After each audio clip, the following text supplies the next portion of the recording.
What's going on, guys? This will be a step-by-step voiceover on how to replace your rear shocks on a 2005 to 2015 Toyota Tacoma. This is a 2015. It's going to work for all the models. I believe it'll even work for some third gen, though I cannot confirm from experience. So I got the new shock on the driver's side there already, and now we're going to head over to the passenger side. Once you get underneath the truck, first step is break that bottom nut loose. I believe you'll need to get both sides with the socket on the left there on a breaker bar just to hold it still. I had I believe it's a 15 millimeter, but it might be a 17. I'm not sure. I know you'll be able to figure it out. And on the right side, I think I just grabbed the closest thing, which was like an 11/16 socket. And you will need to use the breaker bar to break it loose if this is the first time you've replaced them, because they come on super tight from the factory. Then they get all corroded, and mud, dirt, rocks get in there. Makes it pretty hard to break loose. But yeah, with the breaker bar, it's really easy to break it loose. So go ahead and leave that loose for now. Head up to the top. You're going to need some vice grips, channel locks, just something to grab that top metal tab and prevent the whole shock from turning. So I just used the 14 millimeter wrench here, lefty loosey, and that vice grip is hitting the frame there, preventing it from spinning.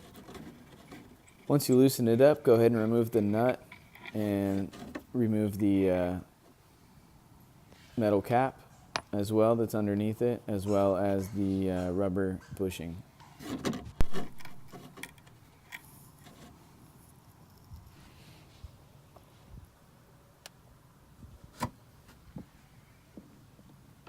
Alright, so once you have those removed, go ahead and slide the old shock out. All you got to do is back out that bolt. You might need to tap it out with something, wiggle it out, pull it, and then literally all you're going to do is just yank the bottom of that shock out of the perch. It'll come out really easy, really nice. Just snake it through. Don't damage any brake lines. And yeah, make sure you're saving everything. I'm really good at losing parts, so I try to make sure I keep everything together. So bring the new shock back over, take it apart, and then make sure you install everything just as you found it, because it's going to be exactly the same. Go ahead and slide it in to the top, and then you will need to compress it. It's really easy to do. You can do 1-2 hands. It's pretty easy. So just compress it, push it up, and slide it into the perch, lining up the holes. I did have difficulty doing it with one hand and trying to record with the other hand, so I think I cut this part out when I was struggling. Yeah, so once you do have it lined up, go ahead and stick the bolt back through there. Make sure it's nice and tight. Then install the washer and the nut.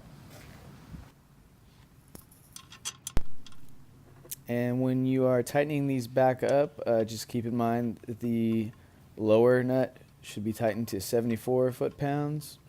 And then I believe the upper nut should be tightened to only 15 foot-pounds.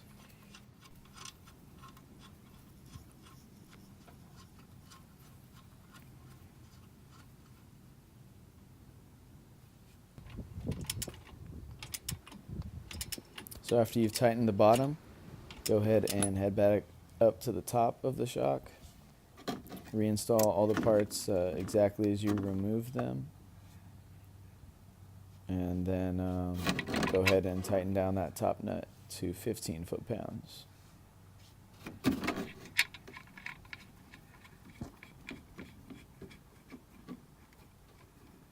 And that's it. After you're done with that, you are done.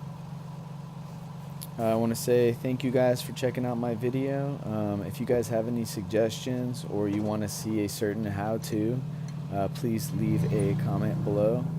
And don't forget to subscribe.